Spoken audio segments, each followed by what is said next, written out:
जय हिंद दोस्तों, मैं आशु गौर आप सभी का अपने इस YouTube चैनल पर स्वागत करता हूं। मेरे साथ आपकी एक क्लास चल रही है मैथ की, और मैथ की 3-4 क्लास हो चुकी है रेशियो एंड प्रोपोर्शन की। आज ये 5वीं क्लास है रेशियो एंड प्रोपोर्शन की, और मैं सोच रहा हूं कि इस क्लास को रेशियो एंड प्रोपोर्शन में लास्ट क्लास कर दी जाए। इसके बाद हम क्या करेंगे, देखो रेशियो एंड प्रोपोर्शन अभी खत्म नहीं हुआ, मतलब रेशियो से रिलेटेड क्या है, मिश्रण एक चैप्टर आता है मिक्सचर, वो पूरा रेशियो पे बेस्ड है, रेशियो से ही सोल्व होगा। तो मैं सोच रहा हूं उसको एक अलग चैप्टर बना के एक या 2 क्लास में मिश्रण को अलग से कंप्लीट करा दूं। रेशियो को यहीं पे खत्म कर देंगे। उसके बाद जो क्वेश्चन बचते हैं रेशियो में आयु के, उसको एक अलग चैप्टर, एज वाला चैप्टर, उसमें सारे क्वेश्चन ले लेंगे रेशियो के भी और परसेंटेज के भी, ठीक है, और एवरेज के भी। तो इस तरह से ये जो तुम्हारा है रेशियो एंड प्रोपोर्शन ये खत्म हो जाएगा। आई बात समझ में? तो आज की क्लास में हम क्या सीखेंगे, आज का जो टॉपिक है भाई हमारा वो है प्रोपोर्शन से कैसे क्वेश्चन सोल्व करते हैं। एक मेथड सुना होगा आप लोगों ने, क्रॉस प्रोडक्ट मेथड, ठीक है। तो मैं आज क्रॉस प्रोडक्ट मेथड भी बताऊंगा और उसका अल्टरनेटिव भी बताऊंगा, कैसे बिना उसके भी क्वेश्चन सोल्व होंगे और क्रॉस प्रोडक्ट मेथड से कैसे सोल्व होंगे। आप लोगों को समझना है कहां पे क्रॉस प्रोडक्ट लगाना है और कहां पे आप डायरेक्ट सोल्व कर सकते हो। तो आज की क्लास का पहला क्वेश्चन ये है भाई, पढ़िए इसको। दो संख्याएं 7:8 के अनुपात में है। यदि इनमें से प्रत्येक संख्या में 3 जोड़ा जाए तो इनका अनुपात 8-9 हो जाता है। तो ये संख्याएं हैं, ठीक है। अब देखो इस क्वेश्चन में कैसे पहचानोगे कि क्रॉस प्रोडक्ट लगाना है या नहीं। देखो उसने क्या कहा, प्रत्येक संख्या में 3 जोड़ा जाता है। जब क्या है कि दोनों संख्याओं में सेम नंबर जोड़ा जाता है, यहां पे क्या जोड़ा, दोनों में 3 जोड़ दिया उसने, तो दोनों संख्याओं में एक ही नंबर जोड़ दिया, सेम नंबर जोड़ रहा है। तो क्या लगाना है, डायरेक्ट लगा दोगे आप, डायरेक्ट इसको सोल्व कर दोगे। अगर नंबर ये अलग अलग जोड़ता है तो क्रॉस प्रोडक्ट लगा देना। वैसे क्रॉस प्रोडक्ट इसमें भी लग जाएगा, हर क्वेश्चन में लगेगा, लेकिन इसे हम बिना उसके भी सोल्व कर लेंगे। कैसे भाई, इसने क्या कहा है, दो संख्याएं 7 और 8 के अनुपात में है। तो एक संख्या 7, दूसरी संख्या 8, इनका अनुपात आ गया। यदि इनमें से प्रत्येक संख्या में 3 जोड़ा जाए तो इनका अनुपात क्या हो जाता है भाई, 8 और 9। मैंने यहां पे देखा भाई 7-8 के अनुपात में थी, अब हो गया 8 और 9। तो अगर मैं चेक करूं, इस संख्या में क्या जुड़ा भाई, 1, और इसमें क्या जुड़ा, 1। दोनों में एक बराबर नंबर जुड़ रहा है भाई, इसमें भी 1 ऐड हो रहा है, इसमें भी 1। तो इसका मतलब क्या हुआ कि जो ये 1 है, इस 1 की ही वैल्यू क्या है, 3। भाई क्वेश्चन क्या कह रहा है कि हमने एक ऐड किया। हमने क्या किया, हमने देखा रेशियो में कितना ऐड हुआ है, 1, यहाँ पे 1। क्वेश्चन में क्या कह रखा है कि 3 ऐड कर रहे हैं, ठीक है। तो 1 का मान कितना आ गया, 3, 1 यूनिट का मान 3। उसके बाद पूछ रहा है तो ये संख्याएं हैं, संख्याएं क्या थी भाई, 7 और 8। तो 7 का मान क्या आ जाएगा, जब 1 यूनिट का मान 3 है तो 7 यूनिट का मान कितना आ जाएगा, गुना 3 करोगे, 7 के 21। और 8 का मान कितना आ जाएगा भाई, गुना 3 करोगे, 8 के 24। तो संख्याएं क्या आ जाएगी, 21 और 24। इतनी बात समझ में आई। तो सी जो है इसका आंसर होगा। ये तरीका आप लगा सकते हो जब आपके क्या है, प्रत्येक संख्या में 3 जोड़ा जाता है, यानी कि दोनों संख्याओं में एक सेम नंबर जोड़ा गया है। इतनी बात समझ में आई। क्वेश्चन डीपी कांस्टेबल में आया हुआ है, दिल्ली पुलिस कांस्टेबल में। क्वेश्चन देख लो एक बार और, सॉल्यूशन देख लो, नहीं समझ में आया रिपीट कर लेना, ठीक है भाई। अगले क्वेश्चन की तरफ बढ़ते हैं। क्या कह रहा है कि दो व्यक्ति ए और बी की आय 2-3 के अनुपात में है और इनका व्यय 4-7 के अनुपात में है। यदि प्रत्येक व्यक्ति रुपए 4000 बचाता है तो उनकी आय में क्या अंतर है। अब देखो यहां पे भी वही बात है जो पहले थी, कि प्रत्येक व्यक्ति क्या कर रहा है, 4000 रुपए बचाता है, ठीक है। अब दोनों व्यक्ति 4-4 हजार रुपए बचा रहे, सेम नंबर है, तो इसे डायरेक्ट सोल्व करेंगे हम। कैसे भाई, जैसे दे दिया इसने 2:3, ठीक है। ए और बी की आय, ये तो होगी इसकी इनकम, ये क्या होगी भाई, इनकी इनकम, इधर लिख लो इनकम। उसके बाद दूसरा क्या दिया इसने, और उनके व्यय 4 और 7 के अनुपात में है। एक्सपेंडिचर जो है इनका वो क्या है, 4:7, ठीक। यदि प्रत्येक व्यक्ति 4000 बचाता है तो उनकी आय में क्या अंतर है। एक बात बताओ, अगर आदमी 2 कमा रहा है, 4 खर्च कर रहा है, ठीक है, तो बचाएगा क्या भाई, इनकम में से एक्सपेंडिचर घटा देंगे, पता लग जाएगा हमें क्या बचा रहा है। अब मैंने जैसे ये कोशिश की भाई, इनकम तो इनकी कम है, एक्सपेंडिचर ज्यादा है, तो नहीं घट रहा। और अगर मैं इनका अंतर भी चेक कर रहा हूं, देखो अगर इनका अंतर चेक करोगे आप तो इनका अंतर देखो यहाँ पे कितना आया 4 और यहाँ पे अंतर कितना है 2। तो अंतर भी दोनों का क्या है, अलग अलग है। तो इस स्थिति में क्या करना पड़ता है हमें, अंतर इनका सेम करना पड़ता है। अब अंतर सेम कैसे करोगे आप, उसके लिए क्या तरीका है, देखो ये हटा दूं मैं एक बार। अब देखो इनका अंतर सेम करने का क्या तरीका है कि हम क्या लेंगे, इन दोनों का अंतर ले लेंगे। 2 और 3 का अंतर कितना है 1। उसके बाद 4 और 7 का अंतर कितना है 3। इतनी बात आई समझ में, ठीक है। 2 और 3 का अंतर ले लिया हमने 1, 4 और 7 का अंतर ले लिया 3।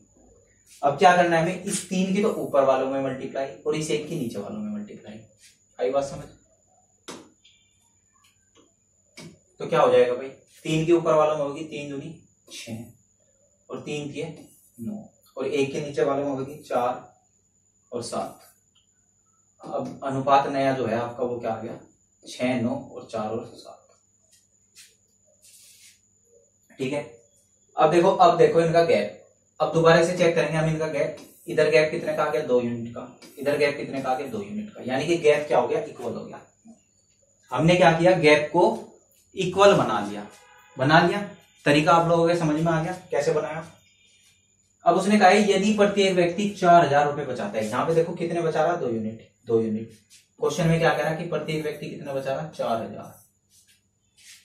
2 से काट दोगे, 1 यूनिट का मान कितना आ गया 2000। तो उनकी आय में क्या अंतर है। अब देखो उनकी आय कितनी थी, इसकी आय 6, इसकी आय 9, 6 और 9, अंतर कितना हो गया 3। अंतर कितना हो गया भाई 3। तो 3 यूनिट का मान कितना हो जाएगा 3 गुना 2000, यानी कि कितना आ गया भाई 6000। बहुत ही प्यारा सवाल है, क्वेश्चन बहुत आता है एग्जाम में, ठीक। और ये इसका सबसे प्यारा मेथड है करने का। समझ में आ गया होगा भाई आप लोगों के क्वेश्चन, ठीक है।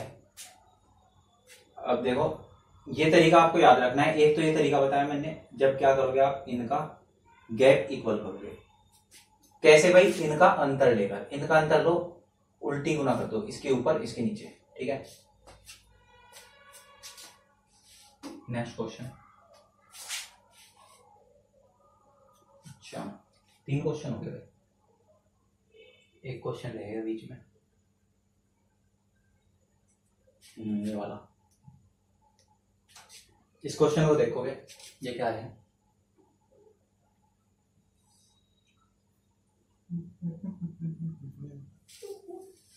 हाँ भाई पढ़ो इस क्वेश्चन को। क्या कह रहा है कि 3 कक्षाओं के विद्यार्थियों की संख्या का अनुपात 2, 3 और 5 है। यदि प्रत्येक कक्षा में 20 विद्यार्थी बढ़ा दिए जाए। देखो अब फिर वही बात है, प्रत्येक कक्षा में कितने विद्यार्थी बढ़ा रहा है ये भाई, ये बढ़ा रहा है 3। प्रत्येक कक्षा में 20, सॉरी तीनों में बराबर 20 20 20 20 बढ़ा रहा है। बढ़ा दिया जाए तो यह अनुपात कितना हो जाता है 4, 5 और 7। पहले अनुपात कितना था 2, 3 और 5। इसने सब में बढ़ा दिए और अनुपात क्या हो गया 4, 5 और 7। इतनी बात आई समझ में। बढ़ोतरी से पहले विद्यार्थियों की कुल संख्या क्या थी, ये पूछ रहे हैं मेरे से। अब मैं वही बात कह रहा हूं जो पहले कही थी कि पहले क्या चेक करेंगे हम, गैप चेक कर लेंगे। भाई इसने कहा प्रत्येक में 20 जुड़े थे, मैं यहाँ पे देखता हूँ गैप, इसमें 2 ऐड हुआ, इसमें भी 2 ऐड हुआ और इसमें भी 2। गैप क्या है बराबर है, यानी कि सब में बराबर बराबर जोड़ा गया। तो इसका मतलब 2 यूनिट का मान ही कितना हो गया 20। अगर 2 यूनिट का मान 20 है तो 1 का मान 10। काट दोगे इसे 2 नहीं, ठीक है, काट पीट मचा दो। 1 यूनिट का मान आ गया 10। उसके बाद पूछ रहे बढ़ोतरी से पहले विद्यार्थियों की कुल संख्या कितनी थी। कुल संख्या का क्या मतलब है भाई, कुल संख्या का मतलब है इन सबको ऐड कर दो। 5 और 3 8 और 2 10। अब 1 यूनिट का मान 10 है तो 10 यूनिट का मान कितना हो जाएगा 10 गुना 10, कितना हो गया भाई। तो आप लोगों ने देखा कितने आसान तरीके से और कितनी इजीली आप इसको सोल्व कर पा रहे, ठीक है। दिमाग पे भी कोई स्ट्रेस नहीं और हाथों पे भी, ठीक है। चलो आइए सवाल समझ में। अब बढ़ते हैं अगले क्वेश्चन की ओर। अगला सवाल क्या कह रहा है, इसे देख लो भाई। ये क्या कह रहा, इसकी भी सुननी पड़ेगी हमें। ये भाई क्या कह रहा है, the ratio of 2 number is 3, 5। if 8 is added to the first and 7 to the second, then the ratio becomes 2:3. What will be the ratio become if 6 is added to each? देखो क्या कह रहा है कि दो संख्याओं का अनुपात 3:5 है। यदि पहली संख्या में 8 और दूसरी में 7 जुड़ जाता है। अब देखो यही बात मैं इतनी देर से समझा रहा था कि जब क्या हो सेम नंबर जोड़ा जा रहा है तो हम उसी मेथड से कर रहे थे। अब क्या किया इसने भाई, इसने क्या किया, यदि पहली संख्या में तो 8 जोड़ दिया और दूसरी में 7, एक में तो 7 जोड़ रहा है और एक में 8, अलग अलग नंबर जोड़ रहा है तो दूसरी तो अनुपात क्या हो गया 2:3। अब जब अलग अलग नंबर जोड़ता है ना उस टाइम हमें क्रॉस प्रोडक्ट मेथड सबसे इजी लगता है लगाना। ठीक है, सबसे आसान क्या है, क्रॉस प्रोडक्ट मेथड लगा दो उस टाइम। ठीक है, कैसे लगाओगे देखो सीख लो, क्रॉस प्रोडक्ट मेथड कैसे लगाना है। पहला अनुपात क्या था 3 और 5, बाद में अनुपात क्या हो गया 2 और 3। ठीक है, ऐसे लाइन खींच दो। एक लाइन खींचने के बाद देखो पहली संख्या में क्या जोड़ा इसने 8, पहली संख्या में क्या जोड़ा भाई 8, दूसरी संख्या में क्या जोड़ा इसने 7, सब कुछ लिख लिया। अब देखो कैसे लगाओगे क्रॉस प्रोडक्ट, इस 3 की इस इधर मल्टीप्लाई करो, 3 तिया कितना आ गया 9, इस 2 की इधर मल्टीप्लाई करो, 2 पंजे 10, और इन दोनों का क्या ले लो अंतर, क्या ले लो भाई इनका अंतर, इसकी इधर मल्टीप्लाई इसकी इधर मल्टीप्लाई और इनका क्या ले लिया हमने अंतर, इनका अंतर कितना आ गया भाई 1। अब ये एक ही क्या है वो यूनिट जो हम मानते हैं ना 1 यूनिट। अब क्या करेंगे, इस 2 की इसमें 7 में मल्टीप्लाई और 8 की इस 3 में, 8 के 24, 7 दूनी 14, 24 माइनस 14, इनका भी अंतर ले लेंगे भाई, 7 दूनी 14, 8 के 24, इनका भी अंतर ले लेंगे और इनका अंतर कितना आ गया भाई 24 14 का अंतर 10। ठीक है, कितना आ गया 10, तो यहां से 1 यूनिट का मान कितना आ गया 10 आ गया। आई बात समझ में कैसे निकालना, रेशियो से जो निकालोगे वो यूनिट में और नीचे संख्या के साथ मल्टीप्लाई करके निकालोगे वो किस में आएगा नंबर में। आई बात समझ में, तो 1 यूनिट का मान कितना आ गया 10। अब संख्याएं निकालनी हो अगर तो देखो संख्याएं क्या हो जाएगी भाई, ये पहली संख्या थी, 3 का मान कितना आ जाएगा, जब 1 का मान 10 है तो 3 यूनिट का मान कितना आ जाएगा, 3 का मान आ जाएगा 30 और 5 का मान कितना आ जाएगा 50, मल्टीप्लाई कर दी बस इनकी। ठीक है, अब मेरे से क्या कह रहा है वो कि यदि प्रत्येक संख्या में 6 जोड़ दिया जाए, अब मैं इसमें भी 6 ऐड कर दूं, इसमें भी 6 ऐड कर दूं और 6 ऐड करने के बाद पूछ रहा है कि इनका अनुपात क्या होगा, तो बता दोगे आप। ऊपर वाला कितना आ गया 36 और बटे में 56, एक बार तो काट ही सकते हैं 18 और ये कितने पे कटेगा 6, 28 दूनी 56, एक बार और कटेगा 9 14, तो क्या आ गया अनुपात भाई 9 और 14, ऑप्शन नंबर डी। देखा, मतलब क्रॉस प्रोडक्ट भी बहुत आसान है, ऐसा नहीं है कि इसे समझना बहुत कठिन है, इजी है जब तक नंबर ऐड हो रहे हैं। ठीक है, अगर नंबर एक ऐड हो रहा है सब्ट्रैक्ट हो रहा है, एक घट रहा है और एक बढ़ रहा है तो थोड़ी सी दिक्कत होगी आपको, लेकिन इतनी दिक्कत नहीं है, बस उसमें साइन का ध्यान रखना है, इसके सामने माइनस लगा देंगे, बस इतनी सी बात ध्यान रखनी है, इसके अलावा कुछ नहीं है। जो क्वेश्चन मैंने इससे पहले कराए ये 3 क्वेश्चन देखो, ये वाले 1 2 3, ये तीनों क्वेश्चन भी क्या क्रॉस प्रोडक्ट मेथड से सोल्व हो सकते हैं। आप इन तीनों क्वेश्चन को भी क्रॉस प्रोडक्ट लगा के सोल्व कर सकते हैं। ठीक है, करके देख लेना अपनी कॉपी में घर पे। अभी बढ़ते हैं हम अगले सवाल की ओर। अगला सवाल क्या कह रहे हैं, बहुत ही अच्छा सवाल है, कई बार एग्जाम में पूछा गया है। बड़ा हो जाए थोड़ा सा भाई, ठीक। चलो अब देखते हैं इस सवाल को। सवाल क्या कह रहा है, एक आर्मी की भर्ती प्रक्रिया में चयनित एवं अचयनित अभ्यर्थियों का अनुपात 4:1 था। यदि 90 कम ने आवेदन किया होता, देखो यहाँ पे भी नंबर अलग अलग है, 90 कम ने आवेदन किया होता और 20 कम चयनित होते, तो चयनित और अचयनित अभ्यर्थियों का अनुपात 5:1 होता। कितने अभ्यर्थियों ने प्रक्रिया में आवेदन किया था। ठीक है, क्वेश्चन पढ़ लिया, समझ में नहीं आया होगा मुझे पता है, अगर समझ में आ गया तो बहुत अच्छी बात है। देखो एक तरफ तो लिख लो, उसने क्या किया, ये देखो ये क्या किया, यदि 90 कम ने आवेदन किया होता, ये क्या है भाई आवेदन करने वाले विद्यार्थी है, ये तो 90 जो है ये आवेदन वाले, आवेदन पे बात कर रहा है, और 20 कम चयनित होते हैं, और दूसरा नंबर क्या दे रखा है चयनित, तो हमें वही रेशियो लेना है।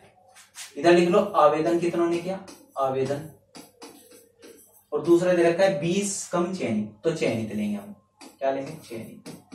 समझ में आई कौन कौन से नंबर लेंगे भाई? आवेदन करने वाले लेंगे और चयनित लेंगे। जो जो नंबर दे रखे, 90 दे रखे तो आवेदन वाले आवेदन ले लिए, 20 कम चयनित हुए तो चयनित लेंगे। इन दोनों पे हम लगाएंगे क्रॉस प्रोडक्ट। अब देखो इसने रेशो किसका दिया था? चयनित एवं अचयनित अभ्यर्थियों का रेशो है 4:1, यानी कि 4 तो है चयनित और 1 है अचयनित, यानी कि टोटल आवेदन कितने आए होंगे भाई? टोटल आवेदन आए होंगे 5 भाई। 5 में से ही तो 4 चुने गए और 1 नहीं चुना गया, तो टोटल आवेदन कितने हो गए? 5।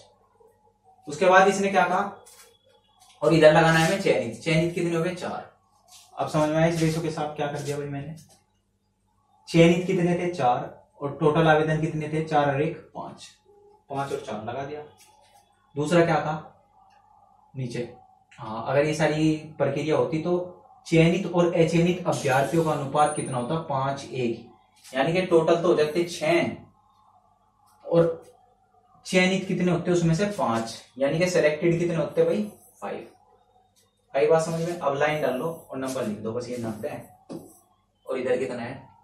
कम ने आवेदन क्या होता है और 20 कम होते हैं। अब देखो ये भी कम है और ये भी कम, दोनों के बाहर माइनस लगाऊंगा तो माइनस माइनस खत्म। दोनों के बाहर माइनस लगेगा, यहाँ पे माइनस यहाँ पे माइनस, तो दोनों से कैंसिल, कोई फर्क नहीं पड़ेगा। ठीक है, तो इसलिए मैंने लगाया नहीं, क्योंकि दोनों में कम हो रहा है दोनों साइड में। अगर एक साइड कम होता और एक साइड ज्यादा होता तो लगा लेता मैं साइन।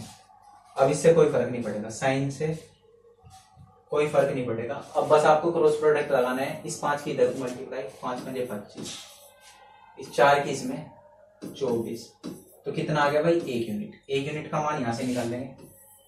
6 की 20 में करोगे 120 और 9 पंजे 45, 45, 450। 450 में से 120 जाएंगे, कितना बचेगा भाई?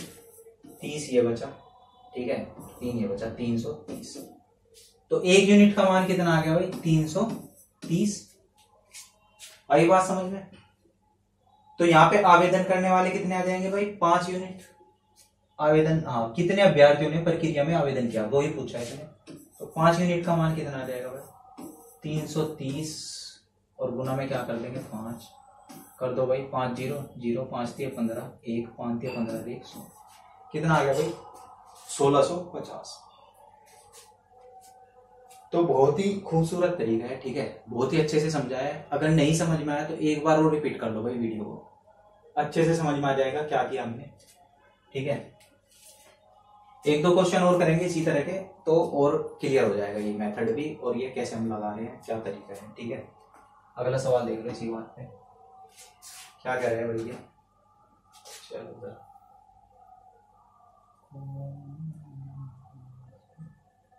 देखो ये क्या कह रहा है भाई? ये कह रहा है युद्ध से पहले किसी सेना में टैंक और प्लेन का अनुपात क्या था? 5:3 था। युद्ध के दौरान 1000 टैंक में 800 प्लेन नष्ट हो गए। टैंक में प्लेन का अनुपात 2:1 हो गया। युद्ध के बाद टैंक की संख्या क्या है? ठीक है, सवाल पढ़ लिया आप लोगों ने, समझ में आ गया होगा क्या कह रहे हैं। क्या कह रहे हैं कि किसी सेना में टैंक और प्लेन का अनुपात 5 और 3 था पहले भाई, 5 और 3। युद्ध के दौरान 1000 टैंक और 800 प्लेन नष्ट हुए। तो मैंने पहले टैंक ले लिया, हाँ ले लिया भाई, बिल्कुल सही। 800 प्लेन नष्ट हुए, दूसरे में प्लेन ले लिया, बिल्कुल सही ले लिया अनुपात। और बाद में क्या रह गया अनुपात इनका? 2। क्या रहेगा भाई अनुपात? 2 और 1। प्लेन कितने थे भाई? 1000, टैंक 800, नहीं सॉरी 1000 टैंक और 800 प्लेन। बस अब इसमें क्या लगाना है हमें? Cross product. देखो फिर समझ लो एक बार और, इसकी दर गुना इसकी दर गुना, दोनों का अंतर ले लो। 5 ही कम 5, 3 दूनी 6, तो 6 - 5 बराबर क्या आ गया? 1। ये आता है यूनिट में, 1 यूनिट। इसके बाद इसकी दर गुना इसकी दर गुना, 8 दूनी 16 और ये 1000, तो 1600 माइनस 1000, तो कितना आ गया भाई? 600। तो यहां से क्या आ गया? 1 यूनिट का मान कितना आ गया? 600 आ गया। युद्ध के बाद टैंक की संख्या पूछ रहा है, युद्ध के बाद। हाँ, इसमें आपको भाई एक चीज बहुत अच्छे से ध्यान रखनी है, इससे हम जो है पहले की संख्या निकाल सकते हैं। अगर तुम इसकी 6 की इसमें मल्टीप्लाई कर दोगे ना 2 में कि युद्ध के बाद इतने टैंक बचे, तो ये क्वेश्चन हो जाएगा गलत। समझ में आई बात? इससे हम पहले वाली संख्या तो निकाल सकते हैं एग्जैक्ट, दूसरे वाली नहीं निकलती इससे। ठीक, तो युद्ध से पहले कितने थे भाई टैंक? 5। तो 5 का मान कितना आ जाएगा? 5 गुना 600 कितना आ गया भाई? 3000। अब क्या कह रहा है कि युद्ध के बाद पूछ रहा है, मैंने निकाल दिए पहले वाले, तो पहले थे 3000, नष्ट कितने हो गए? 1000। तो 3000 में से जब 1000 टैंक फट गए तो बचे कितने? 2000। तो इसका सही उत्तर क्या हो गया भाई? 2000, 2000। आई बात समझ में? ये बात भी याद रखिए, इससे जो हम नंबर निकाल सकते हैं वो पहले वाले निकाल सकते हैं, दूसरे वाले इससे नहीं निकलेंगे। ठीक,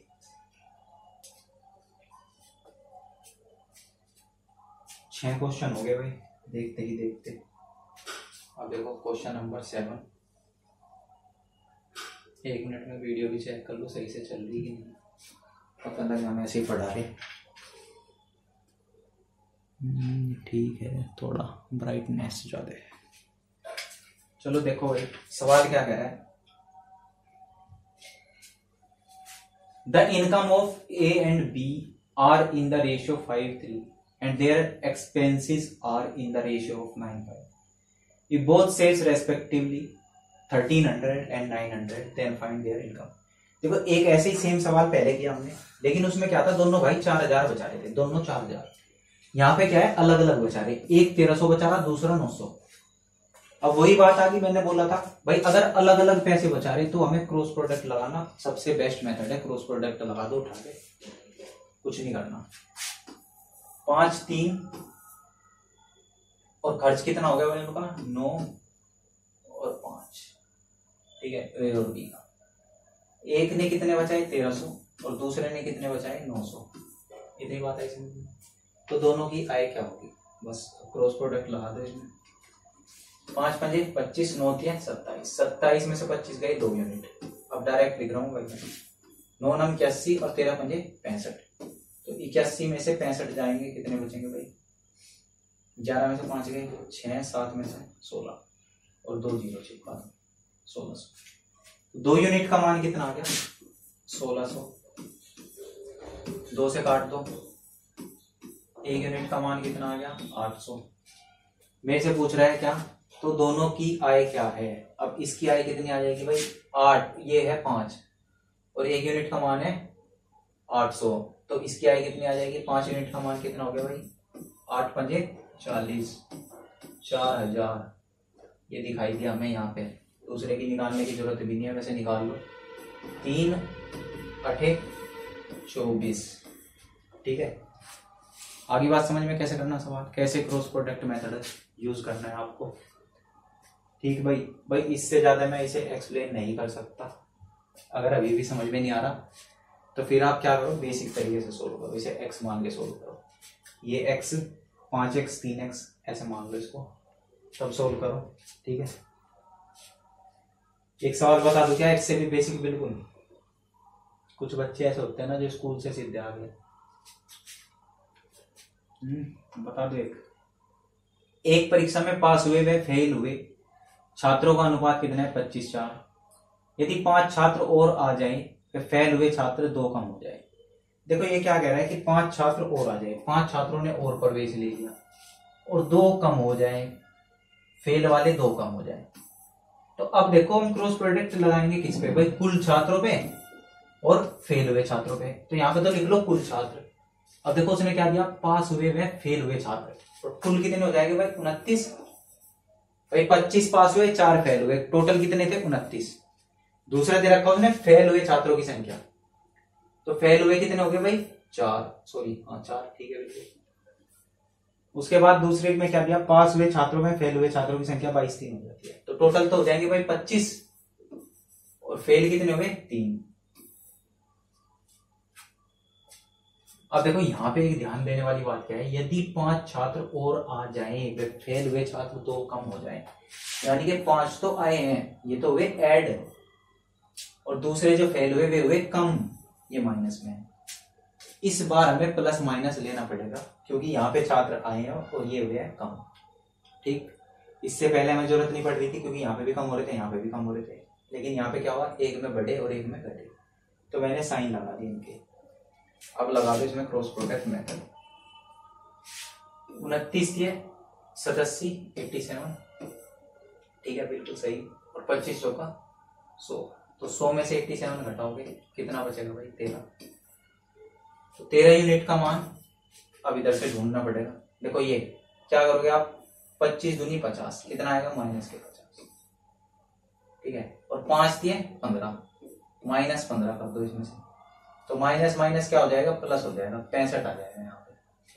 आई बात समझ में, क्यों साइन लेना जरूरी है, अब आई बात समझ में, ये क्योंकि यहाँ पे जुड़ जाएंगे। अब यानी कि हमारा क्या होगा, 13 यूनिट का मान कितना आ गया, 65 आ गया। तो 13 पंजे 65, 1 यूनिट का मान कितना आ जाएगा भाई 5। तो परीक्षा में शामिल छात्र ज्ञात कीजिए। मैं कह रहा हूं शामिल छात्र तो यही थे 29, तो 29 का मान पूछ रहा है। 1 यूनिट का अगर 5 है तो 29 का मान कितना हो जाएगा, 29 गुना 5, तो कितना हो जाएगा भाई 29 गुना 5 145, ठीक है। इतनी बात समझ में आई। कितने आगे 145। तो परीक्षा में शामिल छात्र कितने थे, में शामिल छात्र ज्ञात करें।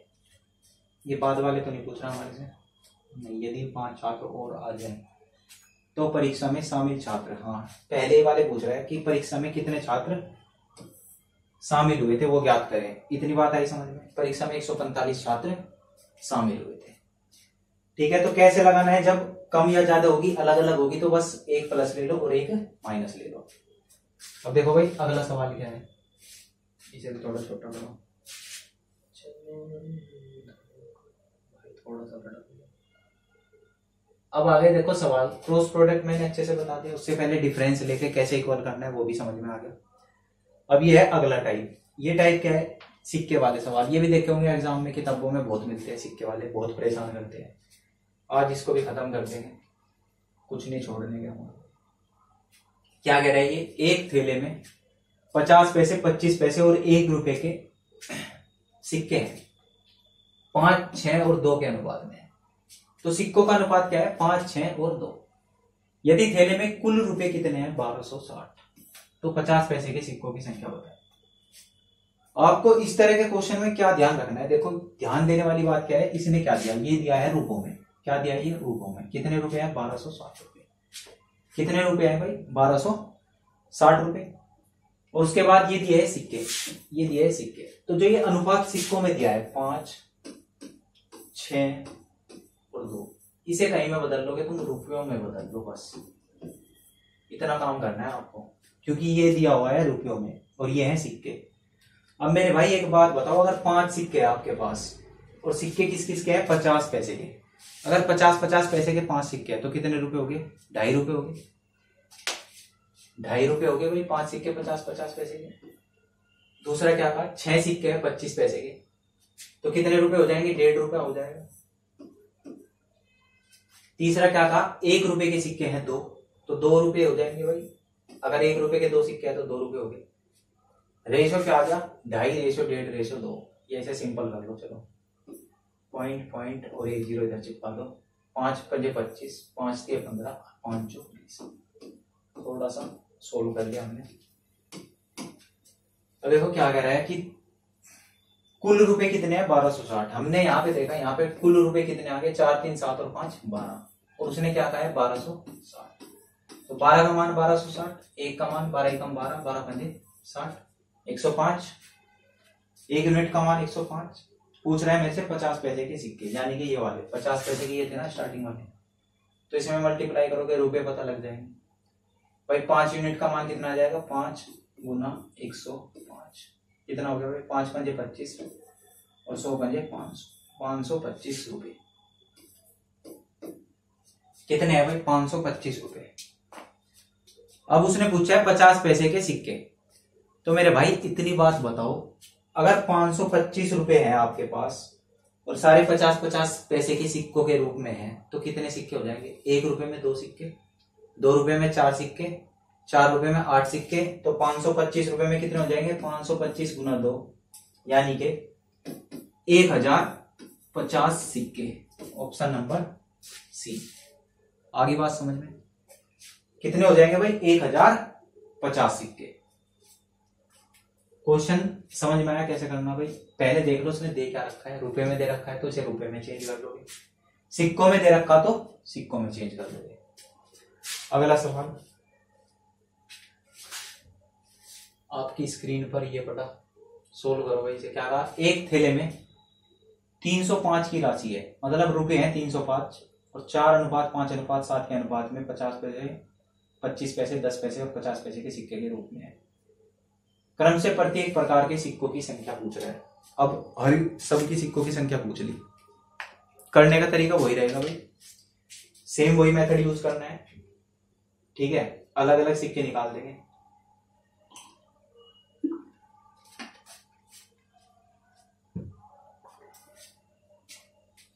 बिल्कुल सेम मेथड यूज करोगे भाई, मेरे से पहले करने की कोशिश करो। ठीक है, अनुपात क्या है, 4, 5 और 7। ठीक है, 25 पैसे, 10 पैसे और 50 पैसे, ये है 25 पैसे के। अब अगर ये सिक्के हैं, अगर मैं इन्हें रुपयों में बता दूं, अगर 4 सिक्के हैं 25 पैसे के, तो 25 25 25 25 कितने हो गए, 100 पैसे, यानी कि 1 रुपया। 5 सिक्के हैं 10 पैसे के, तो कितना हो जाएगा, आधा रुपया। और 7 सिक्के हैं 50 पैसे के, तो ये कितने हो जाएंगे, 3.5 रुपए। ये बदल लिया भाई, समझ में आया कैसा बदला, ऐसे गिन लियो भाई, 50 पैसे 50 पैसे 50 पैसे। ठीक है, ऐसे गिन के कर लियो अगर नहीं समझ में आ रहा। ठीक, बिल्कुल बेसिक सी बात है, बहुत छोटी सी, बहुत नॉर्मल सी बात है। 50-50 पैसे, 1 रुपए में 100 पैसे होते हैं। 50-50 पैसे के सिक्के हो गए अगर 2, तो 1 रुपया बन गया। 7 सिक्के हो गए तो 3.5 रुपए बन गए। इसी तरह यह है 10 पैसे के, 5 सिक्के यानी कि मान दे 50 पैसे, 50 पैसे होता है आधा रुपया। और ये बहुत छोटी सी बातें हैं, पॉइंट हटाओगे, 0 लगा दिए किधर। अब इसमें काट पीट सी मचा दो थोड़ी सी, 5 से कट जाएगा, 5 दूनी 10, 5 ही कम 5, 5 से 3। तो रुपयों का क्या अनुपात आ गया भाई, 2, 1, 7।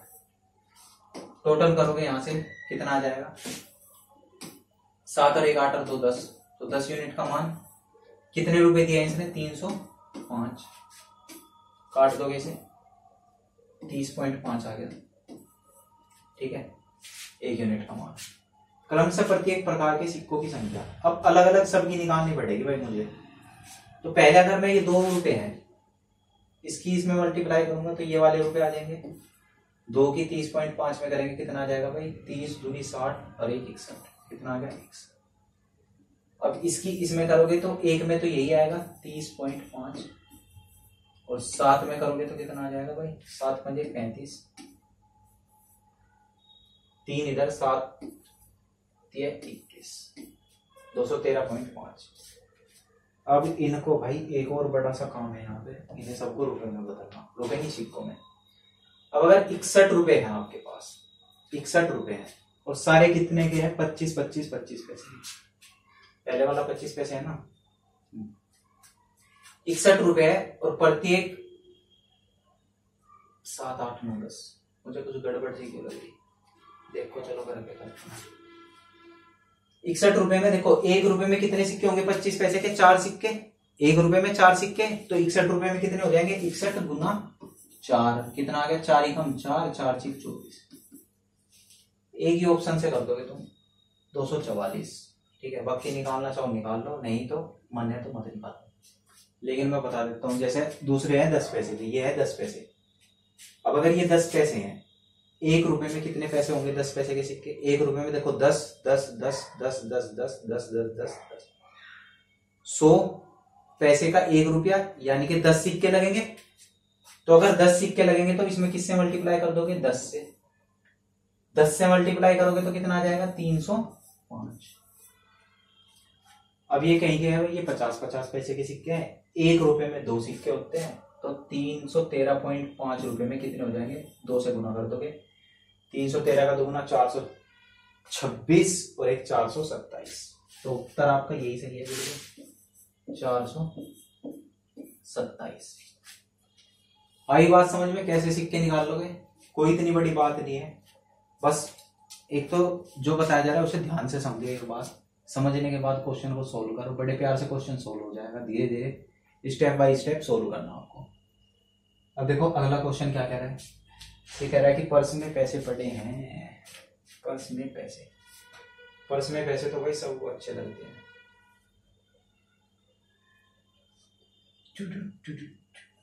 चलो क्या कह रहा, एक पर्स में 1 रुपये 50 पैसे। कुछ सवाल में चेंज भी नहीं है, एक जैसे सवाल लगा दिए सारे।